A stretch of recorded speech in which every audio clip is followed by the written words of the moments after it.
Allez, on la boit dans chaque hémisphère, notre bonne bière. L'Oktoberfest revient à Paris pour la deuxième année consécutive, à partir du 6 octobre, sous chapiteau à la Villette, avec chant et concours de chope. Un modèle réduit de l'Oktoberfest original, cette gigantesque fête allemande de la bière qui, chaque automne et depuis 1810, occupe tout Munich et engloutit des millions de litres.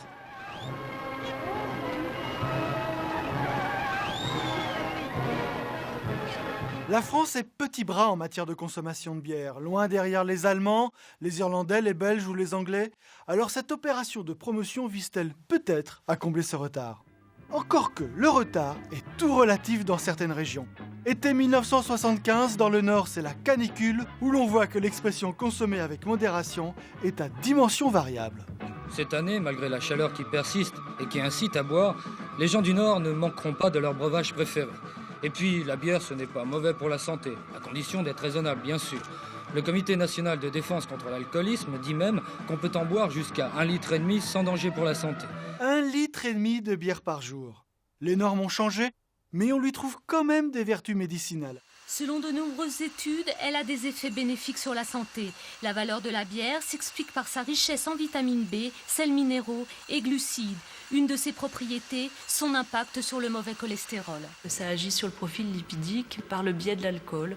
Donc des petites quantités d'alcool peuvent avoir un effet bénéfique sur les graisses du sang. Et au cas où l'argument de santé publique ne suffirait pas, alors il ne reste plus qu'à aller conquérir un nouveau public. Alors il paraît que sans les femmes, qui ont redécouvert la bière depuis quelques années, donc que sans les femmes, la consommation de ce breuvage plusieurs fois millénaire aurait continué de décroître inexorablement. Pour s'en convaincre, les organisateurs d'Eurobière ont décidé de faire un sondage sorti du salon sur le thème « La femme et l'avenir de la bière ». Dernier message à caractère informatif qui s'affiche ici, et obligatoire depuis la loi Evin de 1991. On vous laisse savourer. Allez, allô, hein. Santé, hein. Santé, hein.